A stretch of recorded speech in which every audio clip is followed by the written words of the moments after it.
두렵고 도망가고 싶었던 건 사실이에요. 나도 가족 있고 내 생명의 위험하다는 거, 죽음을 매번 생각해야 되고 그 많은 죽음을 보고 있었으니까 우리는 수중에서 더듬 해서 머리에서 그려진단 말입니다. 그거를 우리 보고 왜 거기 왜 갔고 왜 나오지 않았냐고 얘기하면 저도 몰라요. 4.16의 목소리라고 팟캐스트를 2016년 3월 2일 날 이제 민간잠수사 김관홍 씨랑 팟캐스트를 하게 된 거죠. 그 전에 나왔던 유가족들은 주로 풍록항이나 안산이나 광화문이나 이런 육지에서 일어난 일들을 많이 이야기했는데 김관홍 잠수사는 계속 이제 물속으로 들어가는 거죠. 침몰선 안으로 또 어떻게 들어갔고 그 희생자를 발견하고 나서 느낌들, 그리고 어떻게 모시고 나왔다.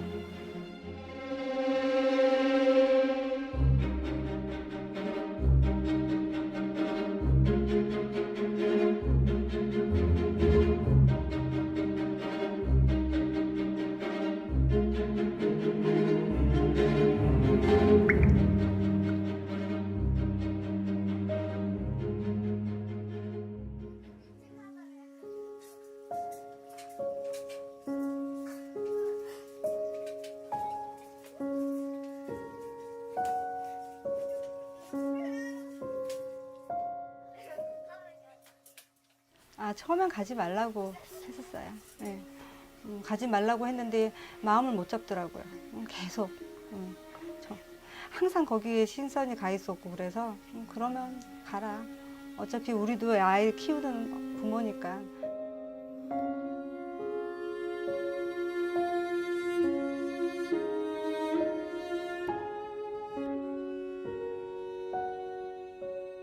사고 해역화도 먼 발치에서 볼 수밖에 없었고 정부는 뭐 구조 중이다 해서 이제 구하는 줄 알고 있었어요.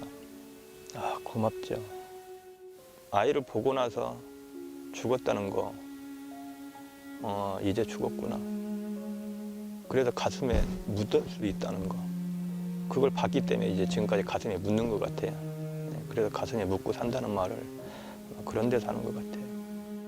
원래 실질적인 잠수해서 아이들을 구했던 거는 잠수사가 다 구했어요. 선체 안에 들어갔던 게 잠수사였고.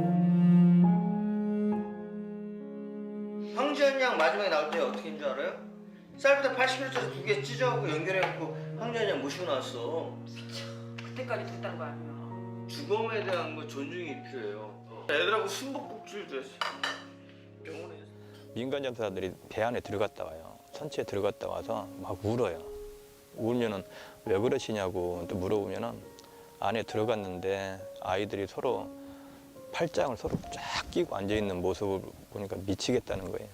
또 하루는 또 나와서 또 울어요. 그러면 왜 그러시냐 그러면은 아이들 담요를 똘똘 말아가지고 창틀에다 다 꽂아놓으면 돼. 그 잠깐이라도 물을 못 들어게 하고 참 오래 살려고 버티려고 그랬던 거죠. 이런 걸 우리는 얘기를 들었지만은 잠수사님들은 그 목격을 다 했어요. 눈으로 직접 봤어요. 그러면 트라우마가 굉장히 심해요. 저희 잠수사들이 수중에서 보았던 희생자들은 눈으로 본 게 아시나 머릿속으로 만져지고 느끼고 냄새로 그들은 극도한 공포 속에서 한 구 한 구 엉켜서 저희 손으로 한 구 한 구 달래가면서 한 구 한 구 안아서 올릴 수밖에 없었습니다.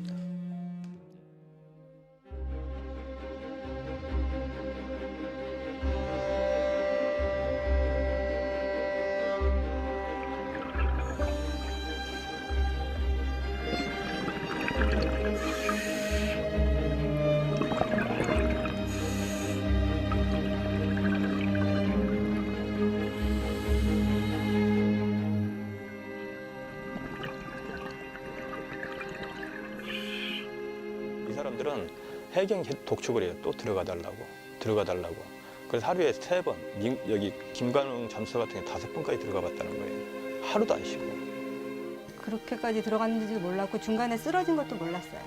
쓰러지고서 한 일주일 있다가 매일 통화를 했는데 이제 병원에서 통화를 할 때도 잘 있다고 그 처음에는 그 육체적인 고통만 느꼈어요, 사실은. 우리는 갔다 오고서 치료를 받고 있는 도중이었고, 이제 계속 치료가 될 줄 알았고, 나머지는 알아서 보상을 해줄 줄 알았기 때문에 그런 쪽에 전혀 신경을 안 썼어요. 그런데 이제 중간에 공무원 잠수사님이 이렇게 재판하게 되면서 그때부터 힘들어졌어요. 이광욱 잠수사님 돌아가시고 해경이 저희를 고소했습니다. 형사고발, 업무상 과실치사라고 책임을 자기들이 지겠다고 들어가라 해놓고선 결국 몸이 망가지고 잠수한 두 분은 사망하시고 이후 7월 10일 날 저희 쫓겨났습니다. 292명을 꺼낸 저희 방법이 잘못됐다고 해경 해수부가 저희를 쫓아놨어요. 처음부터 이게 그렇게 시작은 안 했거든요. 육체적인 고통을 먼저 느끼다가 나중에 정신적인 거에 넘어가니까 이제 무너진 거죠.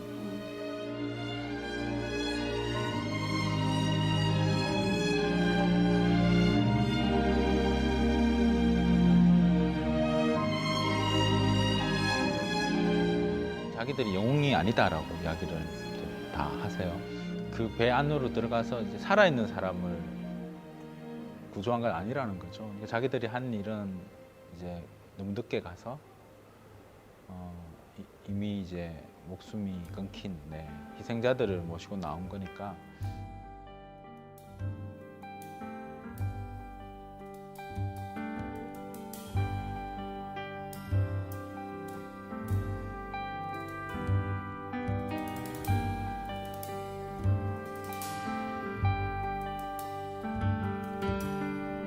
날 잊지 말아요. 다시 4월이 올 거예요. 나를 잊지 말아요. 다시 4월이 올 거예요. 남쪽 바다 멀리 따뜻한 바람이 불어올 때 노래하며 올게요. 나 철부지 종달새 되어 거리마다 가득 눈부신 초록이 번져갈 때 이게 맨 마지막 장면에 김탁환 작가님을 만나는 장면이 나오거든요. 그 부분이 그냥 우리 신랑답더라고요. 예. 그날 이제 김관홍 잠수사는 이제 제가 쓰고 있는 소설의 이제 마지막 부분이 어떻게 끝나는지 이제 굉장히 궁금해했고요. 그래서 그날은 이제 제가 계속 그 퇴고하고 이러니까 머리가 아프고 두통이 심하고 그랬는데 걔가 이제 모자를 쓰고 있는 모자를 이렇게 벗어서 저한테 줬어요. 그에게 받은 처음이자 마지막 선물이었다. 그가 90도 가까이 절을 하곤 먼저 파리공원 방향으로 걸어 내려갔다. 67걸음쯤 걸었을까. 목덜미가 가려워 긁으면서 슬쩍 고개를 반만 돌렸다. 그가 가던 길을 멈추고 돌아선 채 나를 보며 서 있었다. 이 거리에서 내가 먼저 사라지는 것을 보려는 것이다. 나는 모자를 슬쩍 들어 흔들어 보였다. 그도 손을 머리 위까지 번쩍 들곤 과장스럽게 흔들었다. 한 마리의 바다 호랑이가 서 있는 것 같았다. 아이들 걱정하지 말고 하늘에선 좀 편하게 있었으면 좋겠어. 몸도 아프지 말고. 애들 크는 거 못 봐서 너무너무 아쉽지만 혼자 잘할 수 있다고 나는 그렇게 얘기해주고 싶어요. Then I am still and wait here in the silence until you come and sit a while with me. You raise me up so I can stand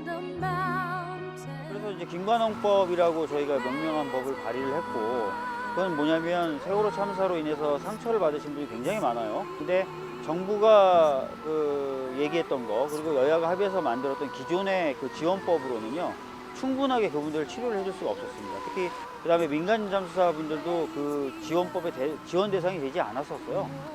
참사 관련돼서 나중에 이제 다치셨던 분들 모두 다 지원 대상에 포함시키는 내용을 담고 있습니다.